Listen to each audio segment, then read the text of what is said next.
There's a public art show on now featuring the collection of a very private man. Gerd Metzdorff was not rich or famous. He was a flight attendant who uses international travel per diems to invest in works by Andy Warhol and Cindy Sherman, just to name a few.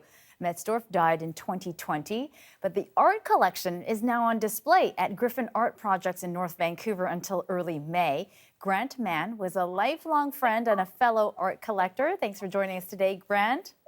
Hi. So how did you get to know Gerd Metzdorff? We met in the Vancouver West End, just in the community, and we got to know one another, and the conversation instantly turned to art and art collection. And I soon discovered that Gerd had a real passion, as I did, for collecting art, and we became fast friends. It was in the late 80s and into the early 90s when we really started to share that passion together. Very cool. And I know you guys were friends for a long, long time, many decades. So how did he actually get into collecting art? Well, he trained as a flight attendant with Canadian Airlines, and when he started to fly overseas, he immediately started to collect art. He would go around to the museums and the galleries, and he'd read up in the magazines and the periodicals about art, and he'd go to the shows, and he used his per diems saved up his per diems and used those as to get himself started. Yeah, it was really, really interesting. Really, really interesting. He sounded just fanatical about art. Why was it so important to him? I'd asked him a number of times where his passion came from. I think he liked to collect. As a kid, he was collecting coins and he was collecting stamps.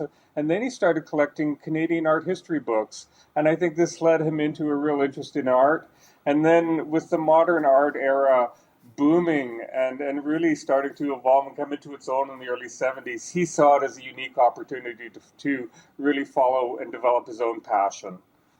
Cool. And he was a flight attendant for 40 years. So over that time, what kind of art did he collect? What's in that collection? Well, the collection is really quite varied. He was really focused on contemporary fine art and pop art from the 60s, 70s into the 80s. It's a collection of really beautiful paintings. There is a lot of photography. There are drawings. There's great installation work and sculptural work as well. So it's really quite varied. So I know the collection is now in your hands. Of all his pieces that he owns, is there one that really stands out to you that you love the most?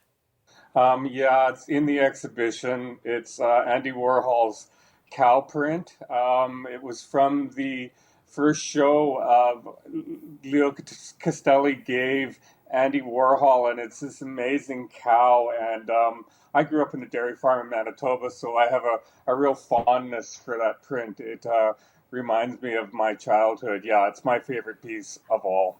That's awesome. I'm just jealous of anyone that can own a Warhol. What a story. So how influential, though, was Gerd in the art scene here in the city? I think very, because he traveled so extensively, he could, talk to anyone and everyone about the art that he was seeing and the artists that he was excited about and the shows. And he really was, I think, quite instrumental with the Contemporary Art Society when it was established in the 70s. And he was always excited to talk about the new art that he was, focused on, and the new artists and the new shows. And he was a great guy. Our conversations were always kind of 99% of them were about art. Yeah. Wow. So what do you think Gerd would think now about this exhibit that's in his name?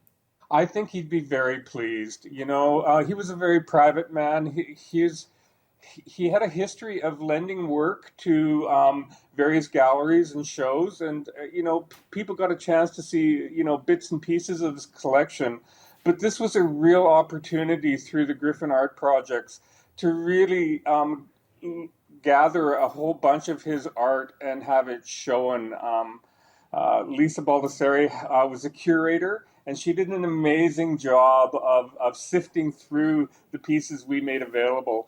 And there's so much work, Leanne, that we have part one of the exhibition is this year, It opened in early February and goes through till May 8th. And then we're going to have a 2.0 part of the exhibition next summer, and we'll show some of the really amazing, large, beautiful paintings that are in the collection and other works. I can't wait to see it. So I want to know, though, long term, what is going to happen to the collection? What are you going to do with it, you think? Well, my husband and I have been collecting art for many, many years, and we have our own contemporary collection that we have now merged with the vast collection that Gerd has left for us. So we're in the middle of cataloging and really reviewing everything that's in the collection. We are going to continue to manage this collection, and we really want to see what we can do to continue to lend works and make them available for exhibition and shows. Well, thanks for sharing a bit of that with us today, Gerd Metzdorff. Really appreciate it. We look forward to seeing the collection of your friend Gerd Metzdorff. Oh, I hope you enjoy the show. Do go see it. It's good to talk to you.